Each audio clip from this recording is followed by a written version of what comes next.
Hello, everyone. Thank you very much for coming. We are going to get started now. Welcome to the Building Construction Careers in Cape Breton Information Session, Part 2. Our first session was on March 11th, and we are now having this second session on a beautiful Tuesday evening. So we appreciate you taking the time to join us and not to play hooky out in the sun. My name is Jeremy Martel, and I'm the Community Engagement Manager with the Cape Breton Partnership, and I'm going to be facilitating this session this evening. Before we get started, I just want to give a quick technical introduction to the session. We're using the Zoom webinar platform, which basically means that we can't see you, we can't hear you. You can see and hear us. Don't worry if you have to get up, if you have to stretch, if you have to grab a coffee, if you have to go to the bathroom, feel free. We won't know. So the only person that'll know is yourself. If you have any questions, please use the Q&A tool at the bottom of the screen and we'll be able to see those questions. We're going to hold the questions to the end of the session, and at that time, we will try to answer everything we can. If we run out of time, we do know who asked what questions, so we'll be able to reach out to you as well. As well as if you have any technical difficulties or you want to leave us a comment, please use the chat function and we will see information come in there as well. I already see a hand up. Danielle, with your hand up, please feel free to send a message either in the chat or through the questions, and we'll absolutely help you wherever we can. I think with that, we're ready to introduce why we're all here. So as you might know, a number of large public infrastructure projects have been announced for Cape Breton Island, representing a unprecedented and monumental investment in Cape Breton Island, both, no problem at all, Danielle, both for our business community and our workforce. These projects represent a very big opportunity for the workforce in terms of training, in terms of building new skills, and in terms of just general employment that will be here for some time. The Cape Breton Partnership is very proud to be working with the Nova Scotia Construction Sector Council, the Nova Scotia Apprenticeship Agency, the Cape Breton Healthcare Redevelopment Team, and our partners who have given us this great space to use for these two sessions at Lindsay Construction. Tonight, we're going to give you information on workforce development, training, and employment opportunities that these projects are going to be driving.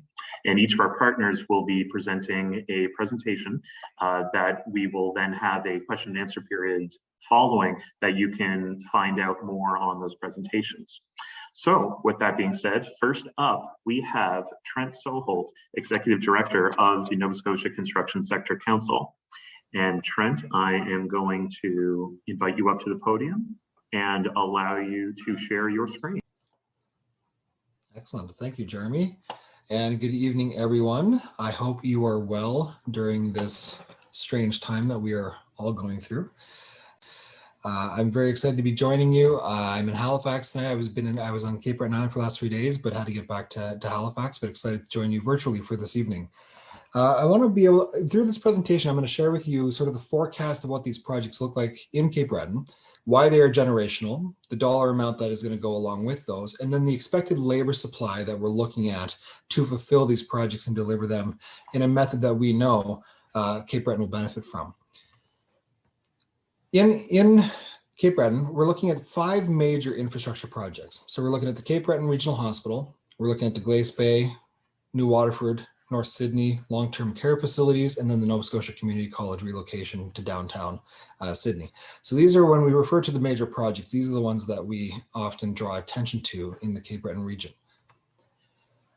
The value amount for each of the projects is shown here with a total investment by the province of just over $1 billion. So $1.05 billion being invested. And what we're able to do when looking at that data is do a forecast over a length of time, a particular schedule, and get a sense of how many workers are going to be needed to perform this work. And in doing so, we're really excited with what these projects are going to bring to the island, how they're going to provide opportunities for Cape Bretoners, how they're going to provide opportunities for underrepresented groups, and how they're going to help spur economic investment in the private sector as well. And so here's a bit of a schedule of what it's intended to look like. So looking at 2020 right through to the end of 2026, early 2027 is the forecast for the entire build of these 5 infrastructure projects. We're looking then, based on the investment, of a workforce that is broken down in hours. So we take a look at it in terms of hours, and we're able to then assign the hours for each project. And in doing so, what it helps us do is determine the number of individuals or the number of belly buttons we're going to need then to perform this work. Once we have that type of data, we're then able to start getting into more of the skill sets required. So you'll see on a slide here where we're starting in 2020. Ground was broken at the end of last year, and we're seeing a lot of that infrastructure activity now starting to happen. So we may see some slippage in the schedule by a few months here or there, likely the 2021 sort of sliding into 2022 and 2022 sliding a little bit into 2023, just a little bit as we start to ramp up these projects. We start to see then a bit of a curve where we're going to see the bulk of the labor demand or the workforce demand coming in 2022, 2023. And what this chart is intended to show is all 5 projects combined is going to be looking at about 577 full-time equivalents. So that's one individual working 2,000 hours per year. So a full-time equivalent, one person for the whole year. We're looking at 577 trades professionals or tradespersons, and we're looking at about 126 then management occupations working in that same year. So you see, $1 billion of investment loosely translates into roughly 500 workers per year over a 5-year period. And then when we start to stack them, or we start to look at the schedule of the projects, we start to see a bit of this bell curve. So those are the 5 major projects that we refer to in this. And you might be looking at the numbers and going, well, geez, those aren't as high as I thought they would be for $1 billion of investment. And that's fair. What I do want to share, though, is when public investment tends to reach this level, we tend to see a lot of private investment happen as well. So if you're really excited to get into our sector, into the construction industry, either as a trades professional or a management or support staff, you may not be on a public infrastructure project per se, but if you're really interested in getting into that, we'll help navigate as well to the private opportunities that will be existing as well as these projects unfold. So just because you might not get an opportunity with these doesn't mean there isn't going to be opportunity with another project moving forward. When we take a look at those major projects, we start to break it down then based on a recipe that we have for hospital work. And we're able to break it into what are called division classes. And you're probably thinking, Trent, why do I need to know about division classes? It's just how we do our process, and it'll help sort of clarify how we get into the right occupations for the jobs, and how we are able to then help direct people to the right opportunities that are presented. So we look at electrical division classes and mechanical. We're able to look at the labor component, design and engineering, and so forth, all along the left-hand column. And in forecasting the level of activity, those hours, one of the first charts I showed you with the hours peak, we're able to then forecast when electricians are going to be in high demand, when mechanical, so plumbing, sheet metal workers, HVAC, insulation, when those are going to be in high demand. And then we're able to do so with all the other different trades. And in the red, it doesn't mean that we have a lack of people per se to do that. We just know we need a skills development in that area to make sure that we have the workers available on the island to do the work. As we start to get into green, things start to look a little bit easier to supply. However, what we want to make sure that we truly understand is the skill sets needed to build hospitals, and these particular hospitals, we haven't done in Nova Scotia in generations. So the skill level to build hospitals is certainly complex, and we need to make sure that we have the right skill sets to do this work. And a lot of that's going to be driven by the design of each of these projects. If there's a lot of brickwork on the exterior of the building, we're going to need more bricklayers. If there's a lot of glass or big panels, we're going to need glazers. If there are metal panels or architectural panels, we're going to need a lot more sheet metal workers. So it all depends on the design of each of the projects. And those are in the process right now of being finalized. And over the next couple of months, we're going to get a better understanding of how these projects start to directly impact what trades are going to be needed. However, having said that, when we look at the peak year, we can start to forecast some of the areas that we know we've got to spend some time working on. And part of the session tonight is also to provide you with a little bit of information of what's happening both in the projects, the size and the scale of them, but what the forecast is going to look like then, where are the opportunities for me, or where are the opportunities for skills training. So we have a breakdown of the peak year, and you'll notice that most of these kind of align with a trade. We do have the management aspects as well, supervision, management, and admin. And you'll notice that carpentry does fall into a number of different division classes. So carpentry, as an example, would touch on doors, entrances, and windows.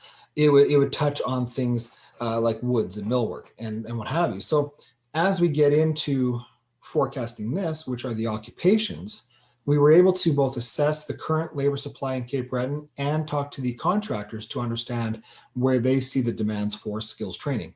In the electrical trade, for example, we know the training need is around conduit bending. So as you go into a hospital, being able to seal the conduit that's either hidden in the wall or up in the ceiling, and it's done so in such a mathematical and clean fashion to make sure that it serves its purpose and performs the way it's supposed to perform.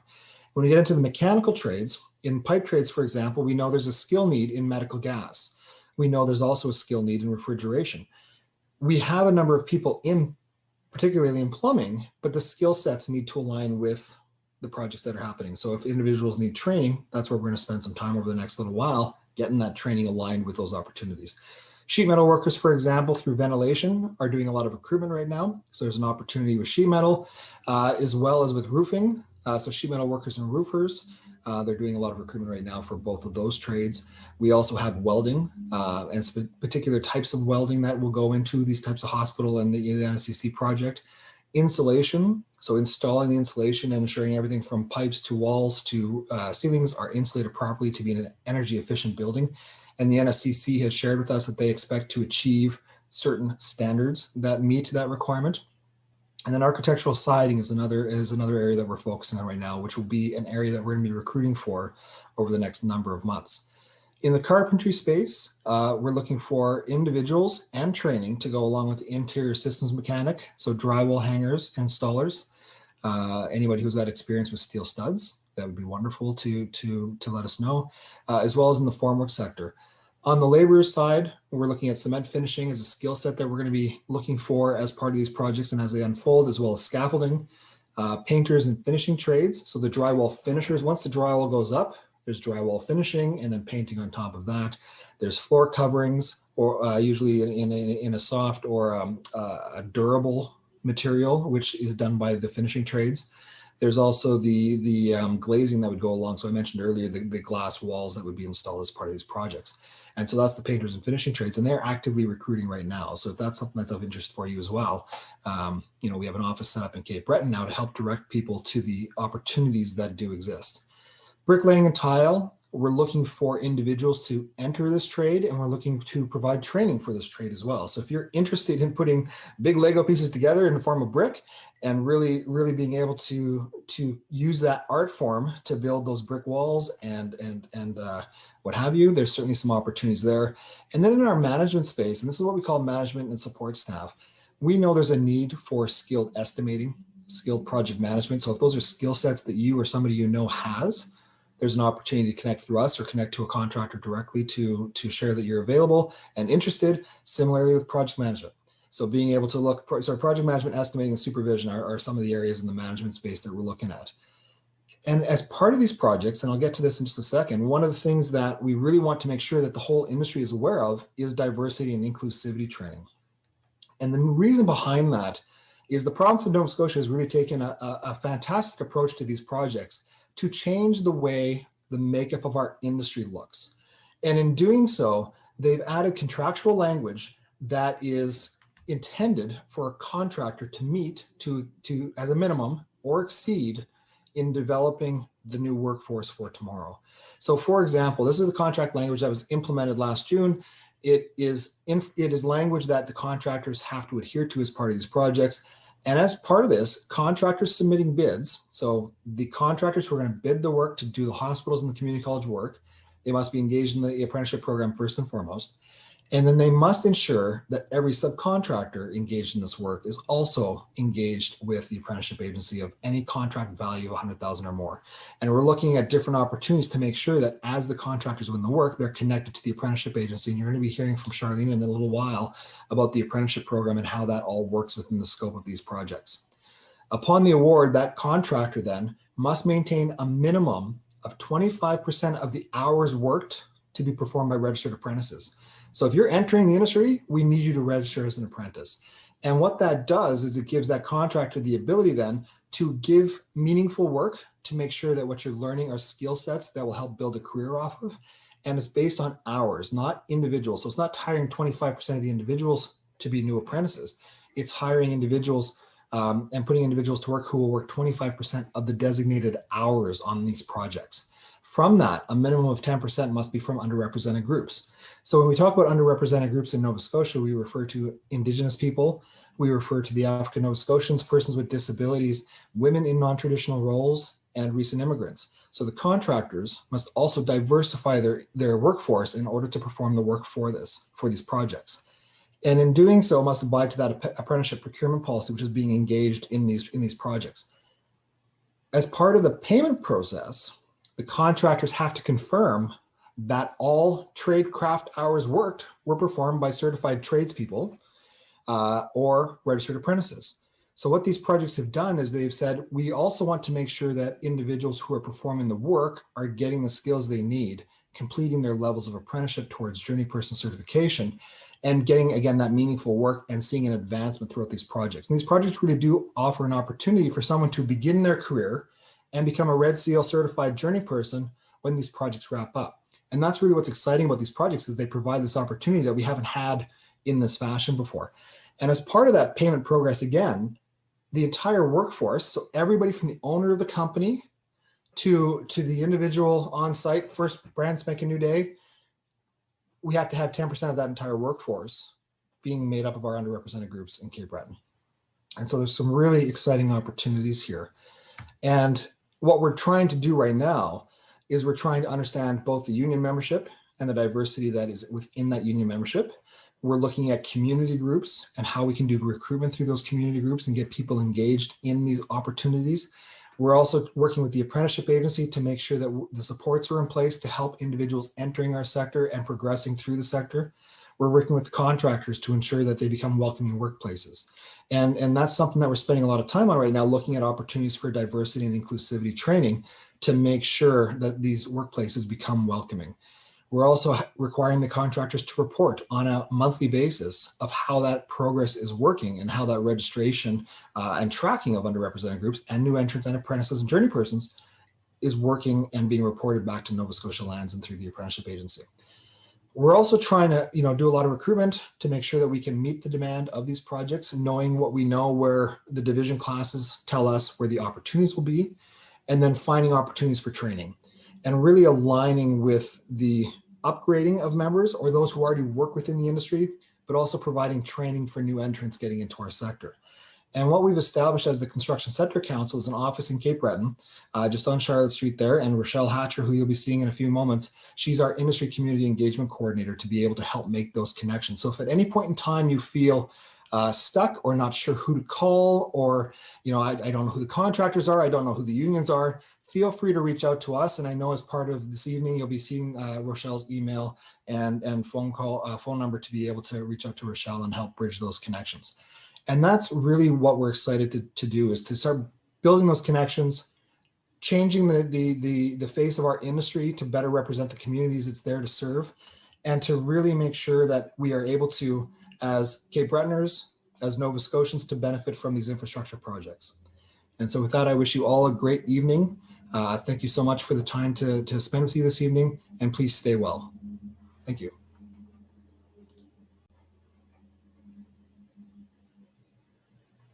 Thank you very much, Trent. Appreciate that presentation.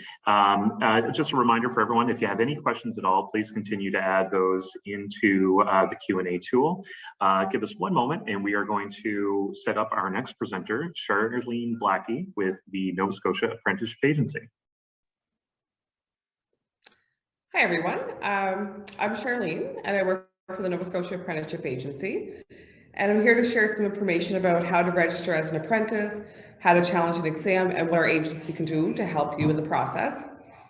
How we fit into all this is, in order to work in any of these projects, you do either have to be a registered apprentice or a Red Seal.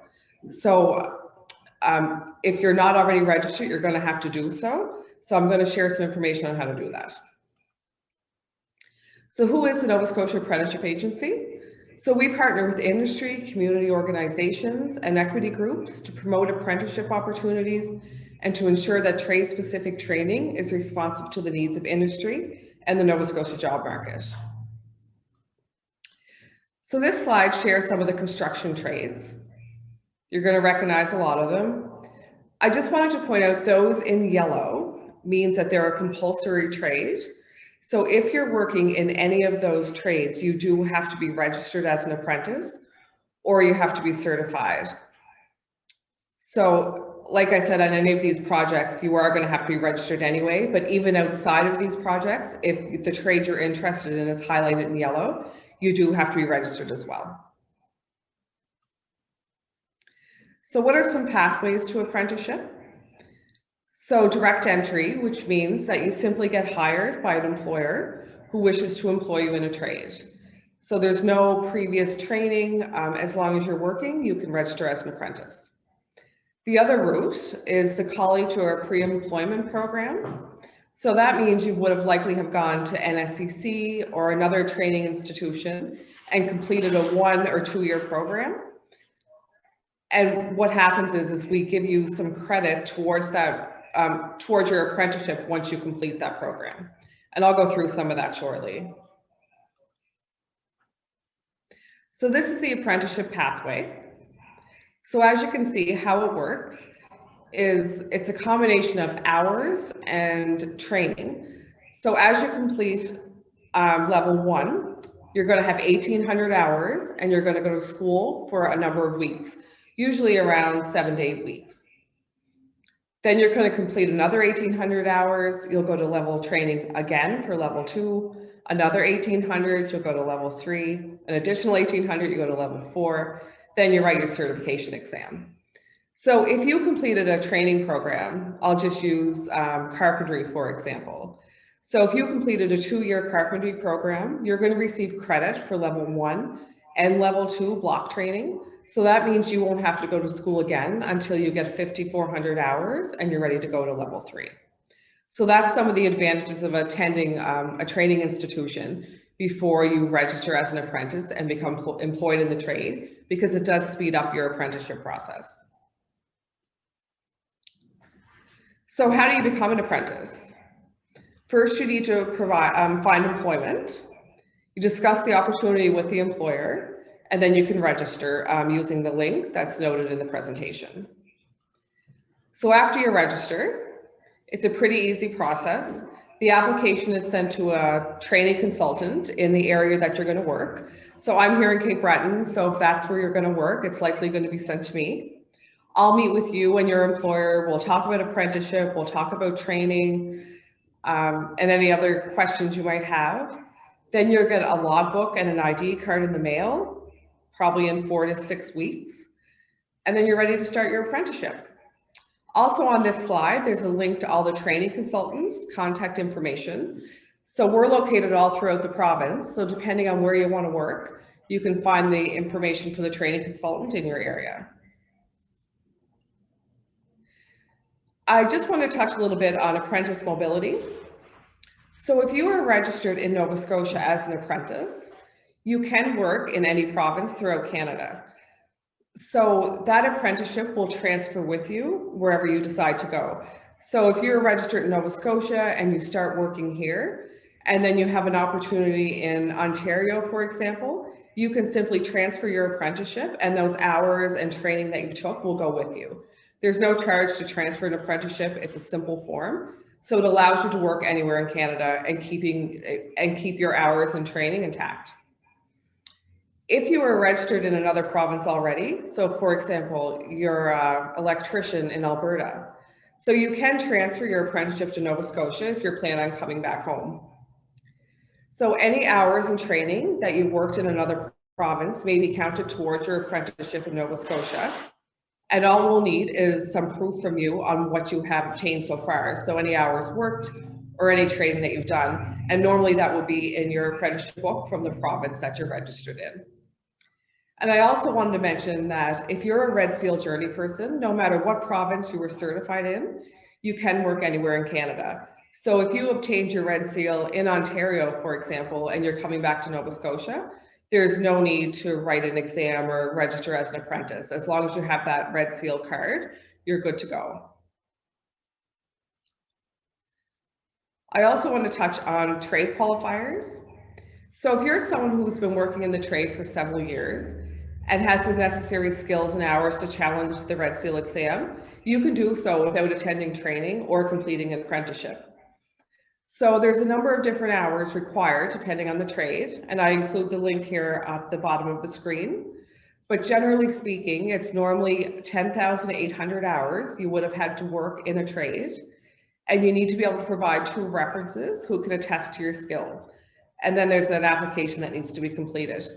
So if you've been in the trade for a really long time and you're looking to come back home to Cape Breton to work on any of these projects, you can challenge your Red Seal. And to do so, it's best to just get in touch with myself or someone at the apprenticeship agency, and we can guide you through that process. We can look at what you have, how many hours, and explain to you how to go about writing the test. The next slide explains some apprenticeship training. So once you're registered as an apprentice, it's expected that you start moving through your blocks. Most trades do have 4. So the training is offered throughout the province at NSCC campuses, and there's several intakes a year. Most are 5 to 10 weeks in length, and it's either in class or online. Of course, this year everything's been online due to COVID, but we do have some different options available there. And there's currently no cost to training. It says here the books need to be purchased by an apprentice, but I'll explain a little bit more about that on the next slide. And there are some financial supports available. Here at the bottom of the screen, there's a link to our training schedule. So the new one will be coming out in May, and it gives you an idea of where training is offered, what campuses, and what time of the year. So one of the challenges I often hear from apprentices is going to training can be expensive, they can't afford to do so. So we're really trying to make it as easy as possible for anyone to attend. So some supports that are in place is we have a $5,000 or a $4,000 Canada apprenticeship loan. So just remember, this is a repayable loan, but it is available for each block of training that you attend. You can also keep your EI benefits. Normally, if you're going to attend training, you can't collect EI at the same time, but there is an agreement that apprentices are able to collect their EI while in training. And then we also have some support from Employment Nova Scotia, who can provide things such as funding for books. If your training is virtual, they can provide you with technology such as a laptop, internet. There's childcare funding available if you incur additional childcare costs, as well as some travel money and living allowances if you do have to travel outside of your local area to attend training. So if you're in Sydney and you need to go to Halifax for training, they can help you with some supports to offset the financial cost of doing so. And like I said, there's no tuition at all for our apprenticeship training. So some other things that we have for apprentices are progression awards and completion grants. So I just wanted to make you aware that as you complete level 1, you will be entitled to $1,000. When you complete level 2, another $1,000. When you complete level 3, $750. And then when you get your Red Seal, it'll be $2,000. This is all free money that you don't have to repay back. And if you're a woman who happens to be working in a non-traditional trade for women, there's an additional $3,000 for level 1 as well as level 2 as you complete them. We also have in place a financial incentive for employers. It's called the START program, and it's offered through both Apprenticeship and Employment Nova Scotia.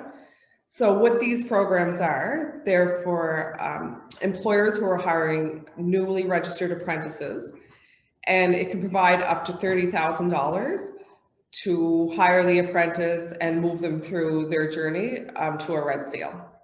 So it's just a little incentive for employers to give that apprentice a chance and to see how they're going to work out. I also include a link at the bottom of the screen here that will tell you a little bit more on financial supports for employers. So I thought I'd run through a couple quick scenarios after the last presentation. I know this is repetitive maybe for some of you, so I decided to add a couple scenarios based on the questions we were receiving. So I have 3 here that I'm going to take you through and hopefully answer some of the questions that I've been getting in the last couple weeks. So I'm a carpenter who has worked several years in the trade, but was never registered as an apprentice. I now want to register. Would past work in the trade count towards a Nova Scotia apprenticeship? So yes, it would. You would need to provide proof of hours worked in the trade. This is normally a letter from your past employer stating the dates worked, number of hours, and the name and qualification number of the red seal carpenter that you would have worked under. So once you have an employer to hire you in Nova Scotia, you would then register as an apprentice. And this could also be the union. It doesn't have to be a private employer. And then we would meet, myself, your training consultant, with your employer. And I'd review the letter that you have stating the hours that you have previously worked. And then we'll work out what hours are going to count towards your apprenticeship. The second scenario is you're a registered apprentice in Alberta who is planning on moving home to Nova Scotia. I want to register as a Nova Scotia apprentice. Will my training and hours from Alberta count? So yes, they will. You'll need to provide your information from your apprenticeship in Alberta. So this is normally, people would bring home their logbook with their hours and the training recorded that they would have completed. And it's important to always make sure your logbook is up to date, because a lot of times people come home and they're like, well, I actually worked another year, but I didn't get my hours up to date. So before you decide to move, make sure everything is up to date in that book. So when you come home and we meet and start looking at all this, it'll be up to date and it's going to be easy to transfer that way. So once you're home, you have an employer, then again, you register with the Nova Scotia Apprenticeship Agency, and then you're going to meet with myself or a consultant in another area, and we'll review everything and get you signed up. And the last scenario I wanted to touch on is I'm moving back to Cape Breton and plan on joining a union. Do I need to register as an apprentice too? I get this question a lot, and there seems to be a lot of confusion. Yes, if you're registering to a union, that does not mean you're registered as an apprentice as well. So to work on these projects, you do have to be registered as an apprentice. So once you join the union, you also need to contact the apprenticeship agency and register as an apprentice. And then the same process will apply. You'll start doing your training, your hours, your blocks, but please remember that you do have to register with both of us, the union and apprenticeship. So that's about it. There's the contact information. And of course, feel free to contact me anytime. I'll be more than happy to answer any questions directly. And our website is also there, which has a wealth of information for apprentices and tradespeople and employers. So thanks a lot, and I hope I clarified some information for you.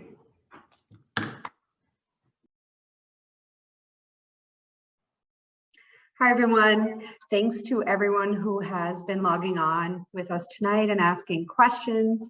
We're really happy to have you all here. My name is Rochelle Hatcher. You may have heard my name a few minutes ago. I work here in the Cape Breton office for the Nova Scotia Construction Sector Council.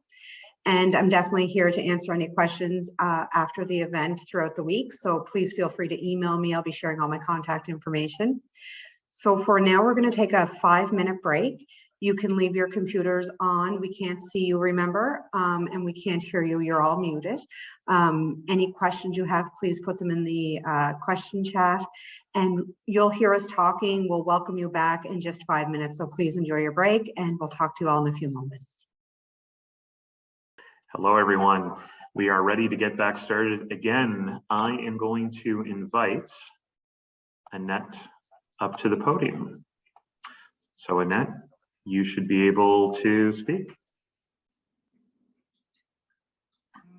Am I on? You certainly are. Okay, great. Hello, everyone. My name is Annette Tremblay. I am a journeyman carpenter. I am also a member of good standing with Local 1588.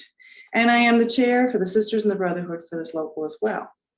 I am presently employed with Lindsay Construction, and I've been asked to speak to you this evening on how and why I got into the trades. So here we go, here's my spiel. About 26, I had a job that I held for about 26 years here in my local town as an office job that I thought, well, I'm going to have this job from here until I retire. And it was a good paying job and thought I had everything figured out.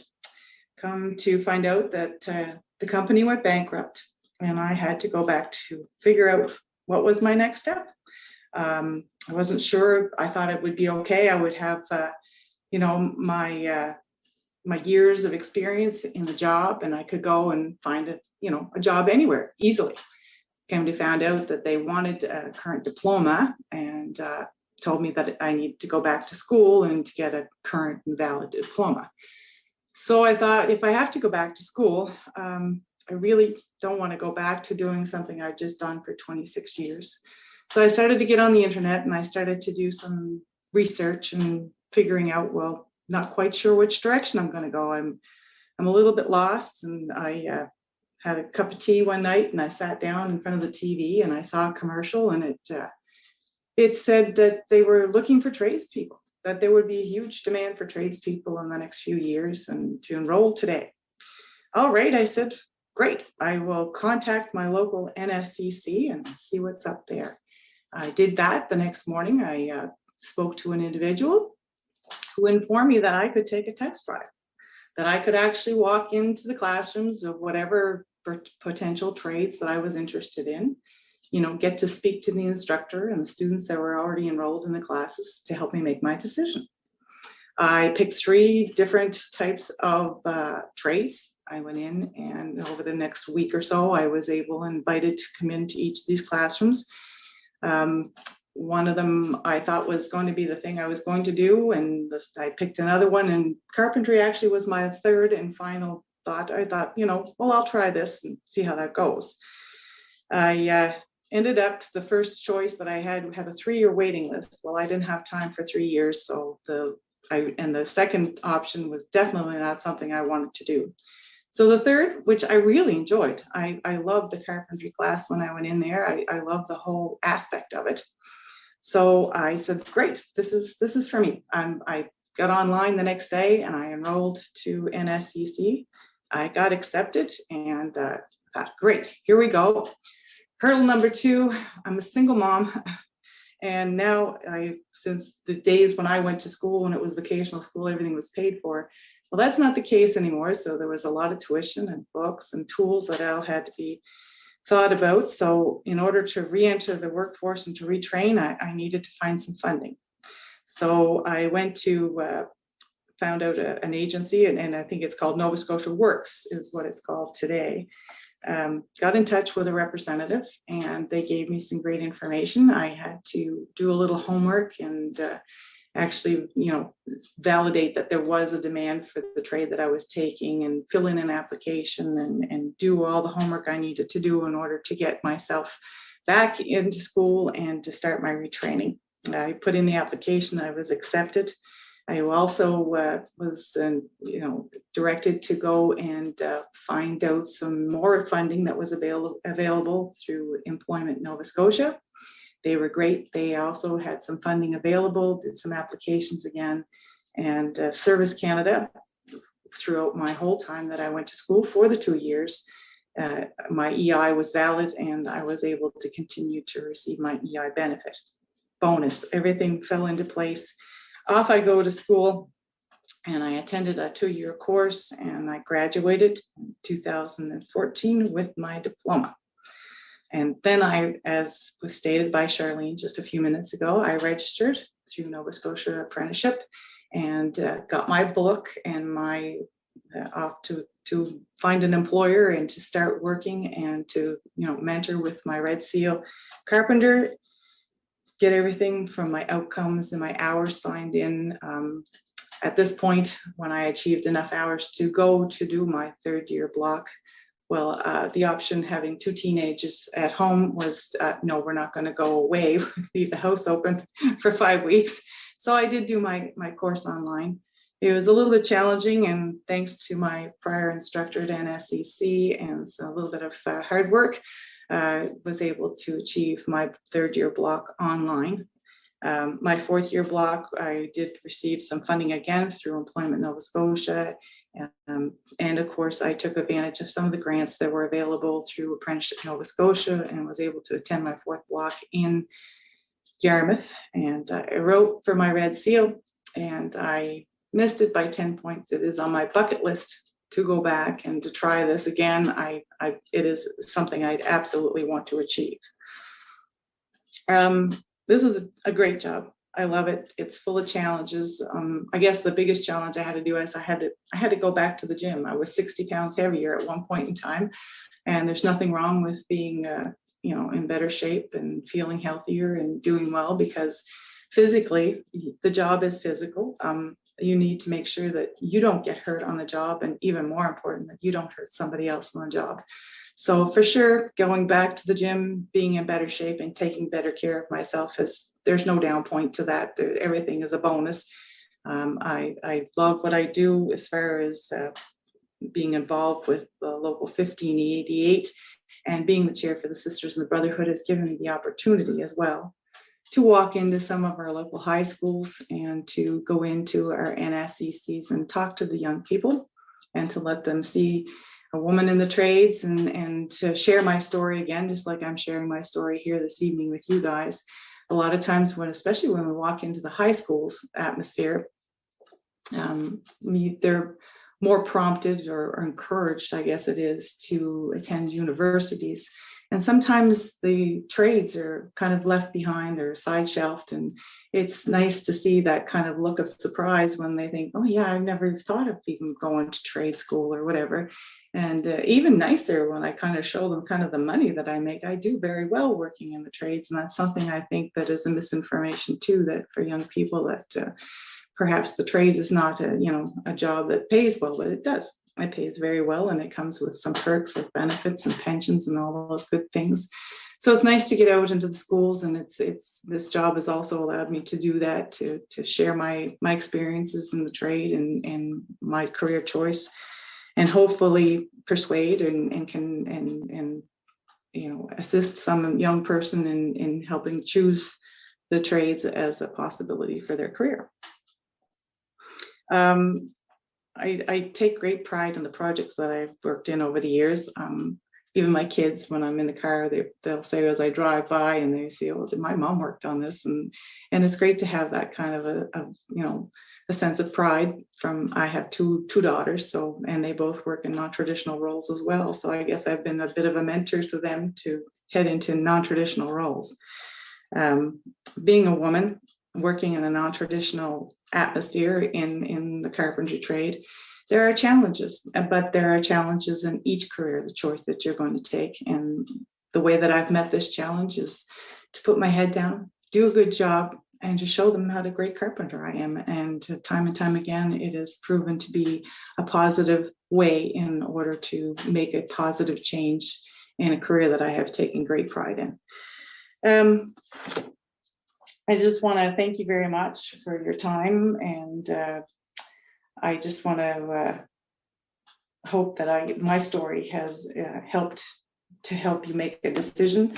If you have any questions or anything that you think that I might need to encourage you, or as far as if you are a single mom or somebody who is struggling out there, to not give up.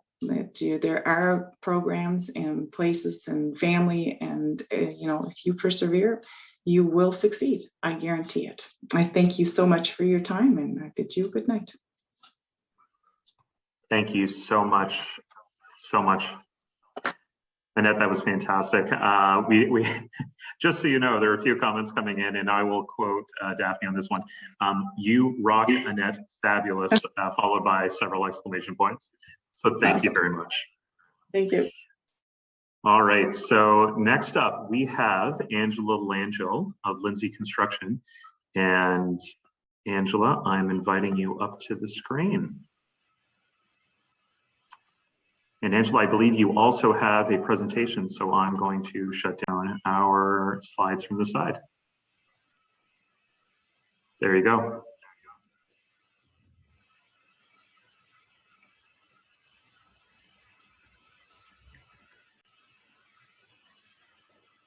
Perfect. And we see your presentation. You're good to go. That's great. Hi, everyone. Thank you for coming tonight. As Jeremy mentioned, my name is Angela Langell, and I work with Lindsay Construction in Human Resources. So I'll spend the next few minutes providing an overview of Lindsay Construction. I will also talk a little bit about the types of roles that we have here and a little bit about our recruitment process as well. So about Lindsay Construction, we've been around for just over 61 years now, and we have operations throughout Atlantic Canada. We currently have about 500 employees, and that really fluctuates depending on the number and type of projects that we have on the go. Currently, it sits right around 500 or so. And generally, you can say that 2/3 of our employees are site-based employees, so the folks doing work on work sites, and about 1/3 of our employee base is made up of office and support type administrative positions. So we're definitely an organization that takes pride in our community involvement. So on the screen, you'll be able to see just a couple snips of events and initiatives that we've participated in the recent future. But a few highlights for us are Trailblazer for Cancer. So that's a fundraiser that we've had and supported for about 4 to 5 years now, and we raise money for cancer research. We've also provided a lot of support to the SPCA and the Epilepsy Foundation, and a special award that we have here as well is called the Tara Boutlier Community Award, and that actually goes to one of our employees each year, and the company donates $2,500 to the recipient's charity of choice. So individuals are nominated, and then each year a winner is selected, and the company makes a donation on their behalf.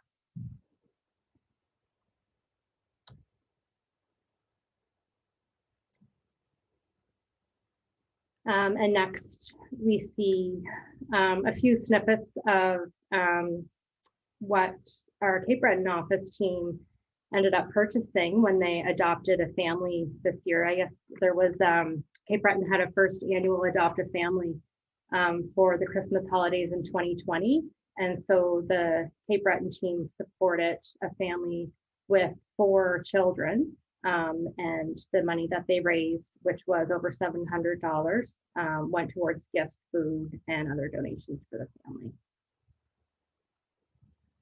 You can see Jen there in her Santa hat. I think that's Jen. So a little bit about where we're located. So our head office is in Dartmouth, Nova Scotia, and that is thought of as both our corporate and a regional head office. And both of our, I would say the bulk of our employees are based in and around the Dartmouth location. We also have offices in Sydney, Nova Scotia, in Trenton, Nova Scotia, a couple offices in New Brunswick, and we have an office in Newfoundland and Labrador as well. And Sydney is actually our newest office.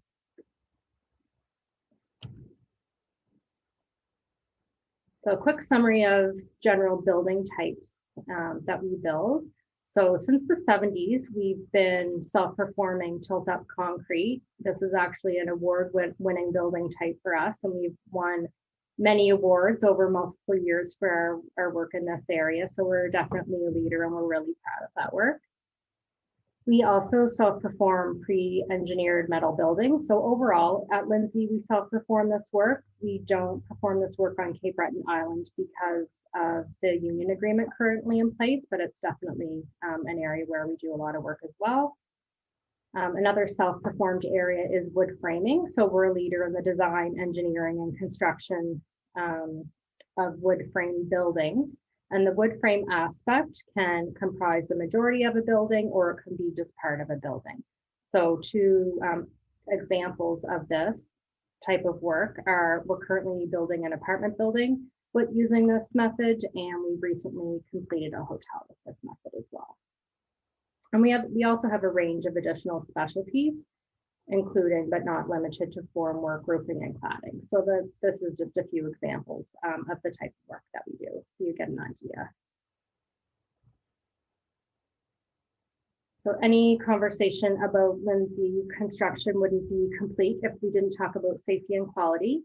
So we are 9001 and 18001 ISO registered. Really what this is a joint safety and quality system. And ISO is an organization, an international organization that has standards for those programs. For each work site, we have site-specific safety plans, and we also have office health and safety committees as well that meet regularly. Our safety department, our in-house safety department actually has a team of 7, so it's definitely a growing team. And we are a proud member of Canada's Best Managed Companies, and we're a platinum member now, and we've been a member for about 7 years.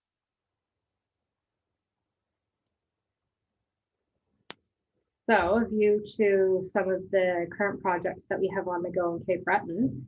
So the first one to draw your attention to there is the Lindsay Construction building, of course.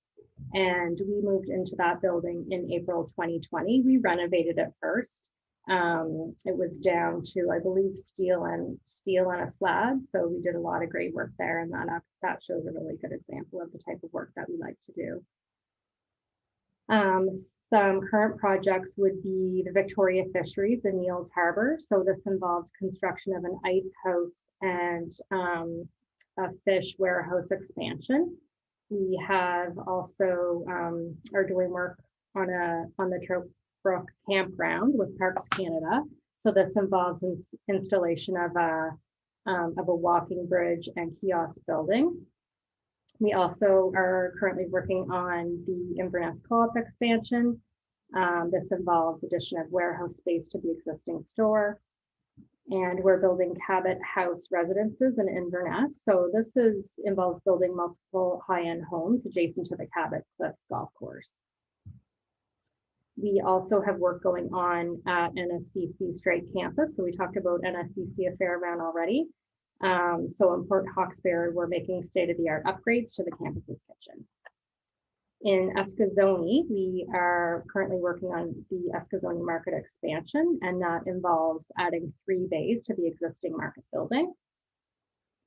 In Member 2, we are currently building a 3-story tilt-up office building. And in Sydney, we recently completed an Old Navy fit-up. And that store is going to be opening soon. So this just gives you a sense of the projects that I just talked about and how they really are based. They cover good ground on Cape Breton Island. So this just gives you a sense of the geography of where the projects that we currently have are. And also to the left, you'll see a PL Healthcare Partners logo. And this relates to some of the future work that we have coming up. So earlier, Trent touched on some of the healthcare projects. And so Lindsay and Pomerleau have a joint venture, and this partnership has a role to play in the regional hospital expansion. Another exciting project that we also have coming up is the Gignou long-term healthcare facility in Eskazoni, and we'll be the construction managers of that project. So stay tuned for those ones.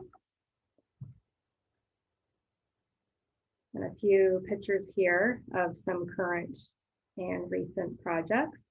So the police station was recently completed, and the Member 2 office building, I talked about that a few minutes ago. The photo on the bottom is current as of a few weeks ago, and the outside of that building should be finished this spring. You can see the Old Navy fit up that I referenced. So that store is looking ready to open.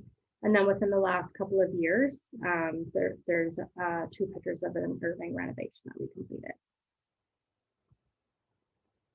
So now on to opportunities. So we talked about Lindsay Construction and the type of work that we do, but what are really the opportunities? What are the types of positions? So that's what I'll talk a little bit about now.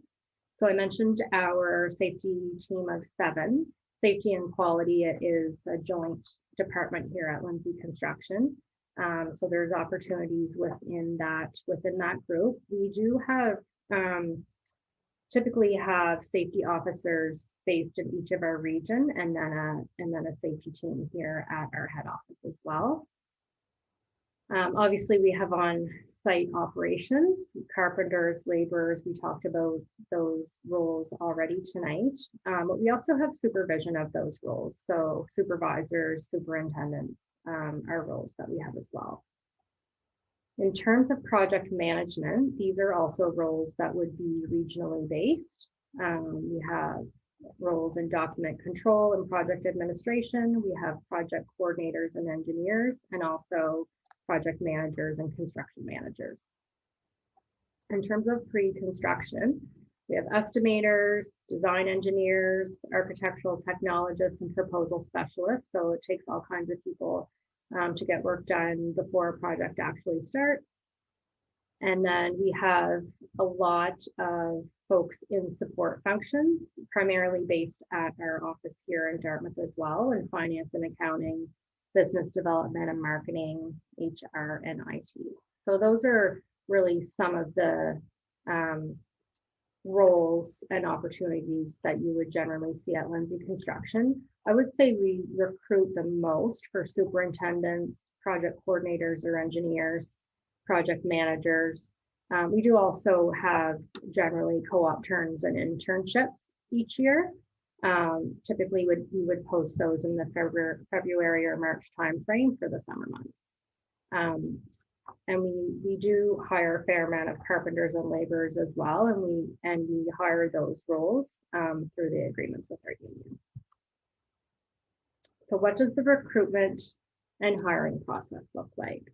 So it's pretty standard in terms of what you would expect. And this process really refers to our non-union roles. So any roles that wouldn't be a carpenter or labor role in terms of union membership.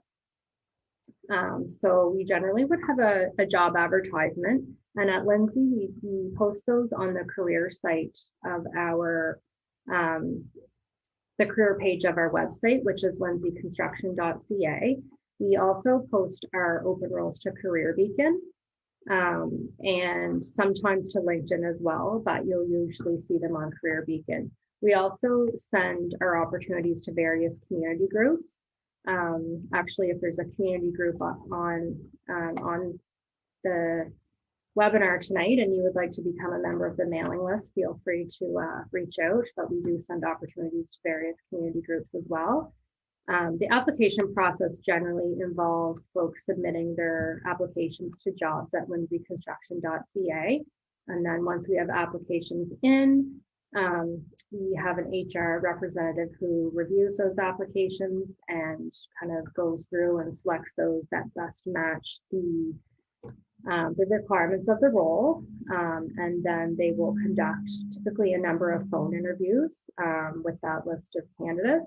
The phone interview is generally 15 or 20 minutes, and it's really just a few basic questions.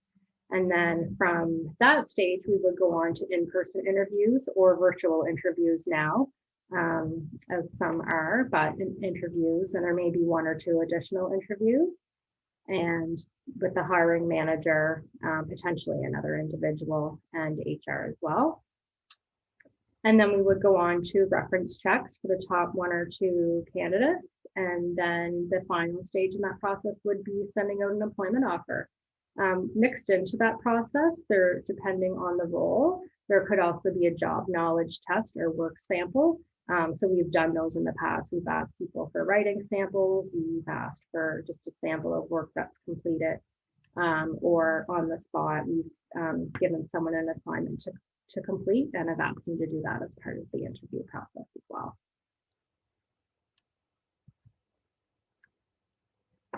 And that's everything that I had to say tonight. Thank you so much for listening.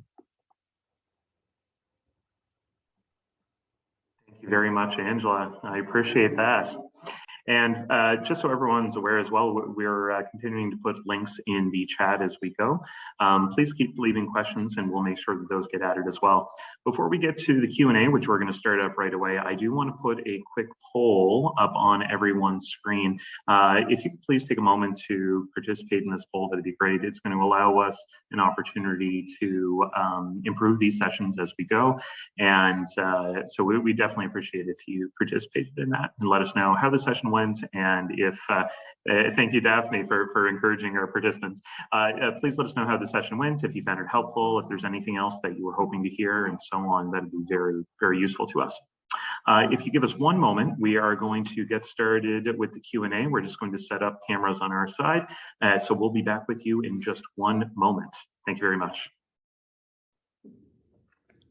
Hi everyone, it's Rochelle Hatcher again, back. I'm with the Nova Scotia Construction Sector Council, and we are physically distancing here. I'm trying to stay as far to the, I guess, to your right, to my left side of the video, and I'm back with Charlene from Nova Scotia Apprenticeship Agency, who's joining me here in Sydney.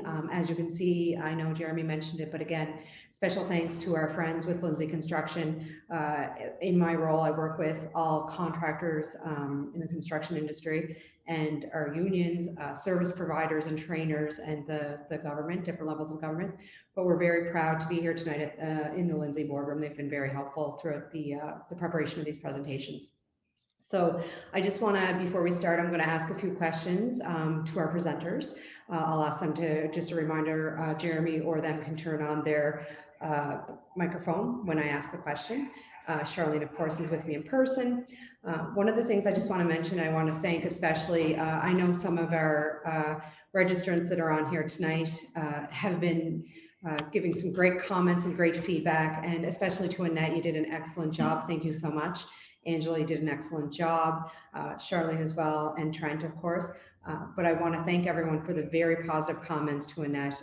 It's really nice to see. We are going to, with the registration follow-up email that you'll receive from the Cape Breton Partnership, we're going to share some special information from some of our wraparound service groups that are here on the island. A little shout out to Women Unlimited, who do great work here on Cape Breton Island. And I know as well, Daphne's on here from Office to Advance Women Apprenticeship. So Daphne, thank you as well. We're going to share both of your websites so that people know how they can get in touch with you, both organizations, for more information and support for women in trades. So I'm going to start with the questions. We'll get through these. If anyone has any other questions during the presentation, please feel free to still put them in the Q&A. Jeremy's here to support us and pass over those questions. And anything we don't answer, feel free to reach out to me directly by email if I don't answer your question or if you need more information. So I'm going to start with Charlene because she's right beside me here, and ask some of the questions that have been posed that directly relate to apprenticeship. So Charlene, one of the questions that was asked here, at what level would a person have to be as a college graduate to enter apprenticeship? Okay, so that really depends on the trade that you're graduating with.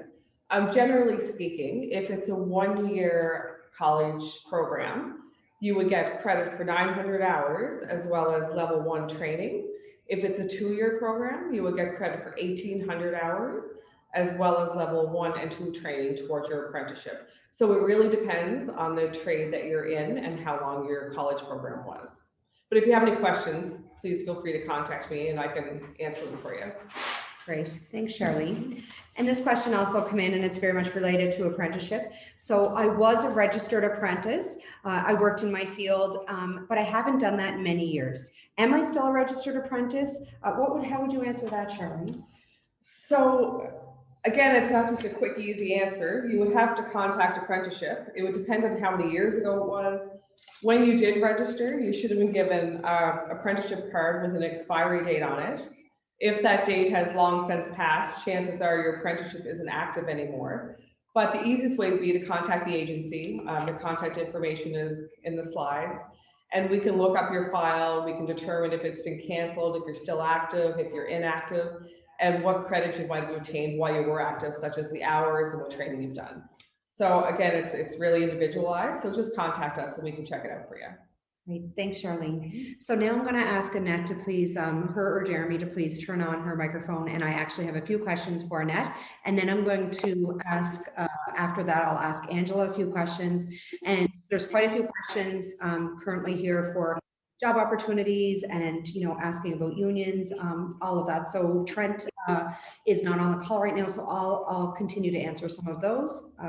So Annette, one of the questions that come in, and I think you answered it for the most part in your presentation, but I'd like to just follow it up with, did you always want to be a tradesperson when you were little? Like, what did you want to be when you were small? And just kind of reiterate that little piece for us, if you don't mind. Yeah, no, it was not something that I really thought of when I was little. It was, something that I kind of, like I said in my presentation, something that just kind of came about as I lost my job and was, forced with the decision of what will I do now, and just happened that, the stars aligned and the commercial came on, and I saw this opportunity, and yeah, everything after that just fell into place, and it's been a great ride ever since. Yep. And I just want to again mention, I know Bernadette after you're on this call, and this is something that does come up quite frequently with women working in trades and our other underrepresented groups that we work with quite often. So Annette, I'm going to ask you a bit of a difficult question. If you're uncomfortable and don't want to answer, that's okay. But a lot of people have been asking this question. Have you ever had to deal with an unwelcoming situation or a time where you didn't feel comfortable? And how do you handle that? I think with every job, every trade, with every aspect of our lives, even we get into challenging aspects and things that we are uncomfortable with, or maybe not the most receptive. I think the best way for me is to be, like I said, I think in my presentation as well, is to put my head down, to change the mind, to change the attitude that is out there. That if it was a negative attitude, and to turn it around and to show them that we belong here, and we can work in hand and shoulder to shoulder with everyone out there in every diverse aspect of the workforce. That's great. And thank you for your answer, and thank you for sharing that with us. And I'm going to ask you one more question. And this question actually came up on our last session, and I think it's still very relevant to the audience here, and especially with you tonight. And that, do women get paid less than men in trades positions? No, we do not. We get paid the exact same rate that everybody else gets paid, because we do the exact same work that everybody else does out there. That's great. Thank you so much. So I'm just going to grab you, passing over some questions, and I'm just going to actually pass over to, we're going to go, if you don't mind moving yourself, I'm going to go to Angela. And Angela can be unmuted now, Jeremy, as well. So we'll get rolling with a few questions here for Angela. I think she's still there. She is great. Angela, thank you for sharing, and congratulations on the new Sydney office. Cape Breton is very lucky to have your company here with us. So Angela, one of the questions I'd like to ask is, do you post jobs on your website for tradespeople? So, can they go on your website and see these jobs in Cape Breton on your website? It's a good question. And thank you for asking it. So generally with vacant roles for laborers and carpenters, where we're a unionized organization, we follow the hiring procedures outlined in our applicable collective agreements. So that might be a name hire, it might be a general dispatch request, whatever procedure is outlined. I will say that sometimes we may post a position if we're having a hard time finding the skills that we need. We may end up going to Career Beacon or our website, but it would be generally if we weren't already finding the skill set that we needed within that union membership, and then whoever ended up getting hired would still become a union member if they weren't one already. Great, thank you so much. Great question. Great, thanks. And Angela, we're talking a lot tonight, and I think our audience is craving some of this as well. Is there a lot of women that work at construction right now? So right now, I would say within the walls of our offices, so our kind of administrative management and support type roles, there's a lot of women here, a lot of females, kind of top to bottom in those roles. I will say our safety department, our safety and quality department is primarily women, and they rock it out on the job sites every day. And so they kind of are in the office and on the job sites as well. So that's great. On the work sites, I would say that we're building women on our work sites, and we're building diversity overall and working on that. So it's a work in progress. Definitely lots of women in the office, and we're hoping to maybe through this webinar have more women be interested in coming to work with us. Angela, that's great. And I love your positivity. And I know our audience that are registered here tonight are probably really happy to hear that coming from a large construction company that's managing some of these big infrastructure projects here on the island. So I thank you for tonight, Angela. Is there anything else that you want to add that I may not have covered? I don't think so. I mean, I'm happy. I'm thankful to have had this opportunity. So thank you for inviting us, or for inviting me, and thank you to the other presenters. And that was a hard act to follow. I think we're going to start a little fan club for all of those that we're still going to messages for Annette. So I might have a new role after this, president of our fan club, I think. So thanks so much, Angela. And special thanks to Howie. Howie is actually staying late here with us so that we can use the boardroom here and have a great space to socially distance and work out of. So special thanks to Howie. Okay, so I'm going to move on now. And I guess for me, normally Trent stays on the call with me as my executive director, and I could pose the questions to him. He's been traveling the last few days, and so I'm going to ask the questions and respond to some of those. And I am going to also just give a little bit of insight into some of these questions on where you can find the right information. So some of the questions that have been asked tonight that kind of the theme seems to be a lot around the opportunities, job seeking, of course, and that's what we want to talk about, and that really has been a lot of the purpose of this. So there's some questions that have been coming in from current tradespeople. So I know there's a lot of questions from pipe fitters. We have some electricians that are logged in tonight. So what I would say, you can email me at any time if you want more information on where the opportunities could be currently in Cape Breton. The best thing to do if you're already a tradesperson and you're working in your trade, or you're registered with a union elsewhere off island or here, is to definitely contact your union. They have the best information to share with you. So definitely contact the locals here. If you need any of that information, if you need help finding the phone number and email who to talk to, feel free to reach out to me either by email. My cell phone will be shared as well.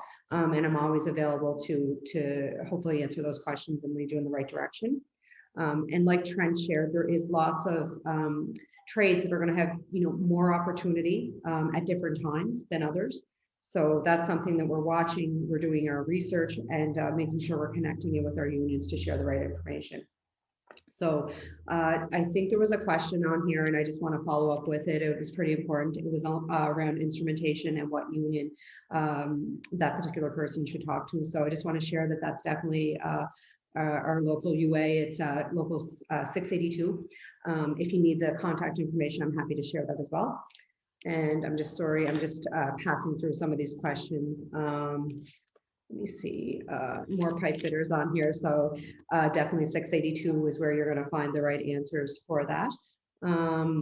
There's a question here, do I need to be in an electrical union to get on these jobs in Cape Breton?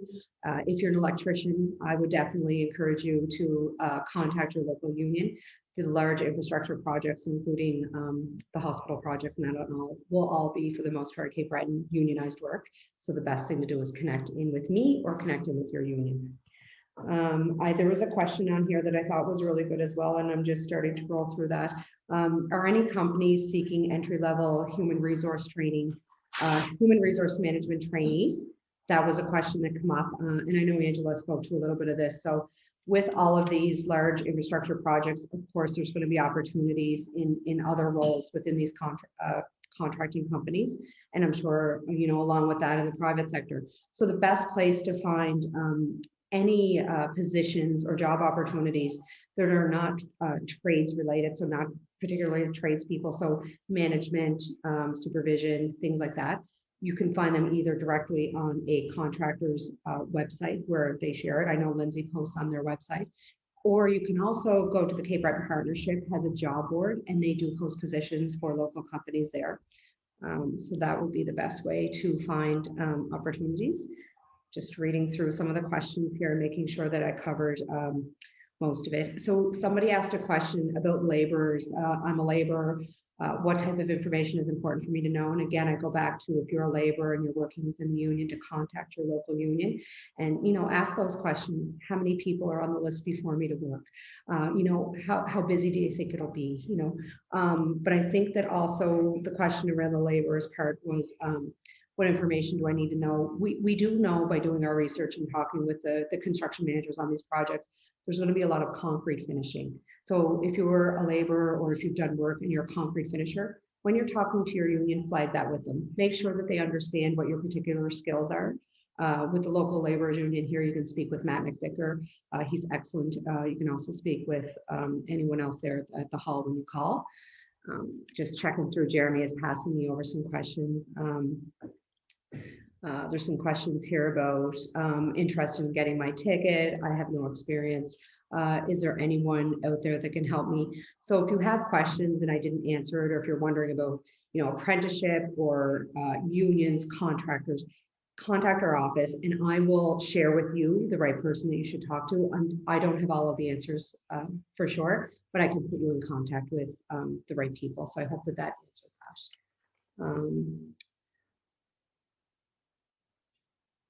I think that that was all of the, I'm just reading through. I want to make sure that I got as many questions here and tried to answer as much of it as I could. And I'm just going to check back through my other list here and make sure. I think that's everything. I'm just going to double check with Jeremy and see if there's any other questions here. And I don't know that I do see, so we're just going to take a quick pause and then Jeremy's going to come back on and follow up and make sure that we covered everything. So again, to all the registrants that are here tonight, thank you so much. I'm sure usually the day after we host a session like this, I get a lot of emails, lots of questions, and I'll definitely share the best knowledge that I can with you, or the best contact person. So have a great night. Thank you to all the presenters, and Jeremy's going to come on and do a quick close before we head out for the evening. Hello, everyone. Thank you very much for your patience, and apologies for the feedback at the very end there. Thank you, everyone, for coming this evening. We fully understand these days where we get 10 degrees every day. It's very rare in the last couple of months, and we definitely appreciate you taking the time to be with us this last hour and a half. Thank you to Rochelle, thank you to Trent, thank you to Charlene, thank you to Annette, thank you to Angela. All your information was very helpful, and I think our attendees very much appreciate you sharing that information as well. And I also see another comment coming in here from Daphne. Bravo, Rochelle. Thank you very much. So unfortunately, we couldn't get to every question. We do have all the questions logged. We are going to try to reach out to folks with some answers. If there's anything that you didn't get a chance to ask tonight, you'll see that the contact information is up on the screen right now for Charlene, for Rochelle, for myself. Please feel free to pass on any other questions you have, and we'll be happy to answer those. For now, this is the end of our session and our information series, but that doesn't mean that there isn't more information to share. So as other stuff comes up, please feel free to reach out to anyone throughout these sessions. As mentioned, we will be sharing the recording and the presentation slides with everyone that attended, as well as anyone that registered for these sessions as well. So we'll be happy to pass that information along as well. So on behalf of our partners with the Nova Scotia Construction Sector Council, the Nova Scotia Apprenticeship Agency, the Cape Breton Healthcare Redevelopment Team, and our hosts here at Lindsay Construction, and myself from the Cape Breton Partnership, thanks again for joining us, and we hope to see you out there. Thanks again, everyone.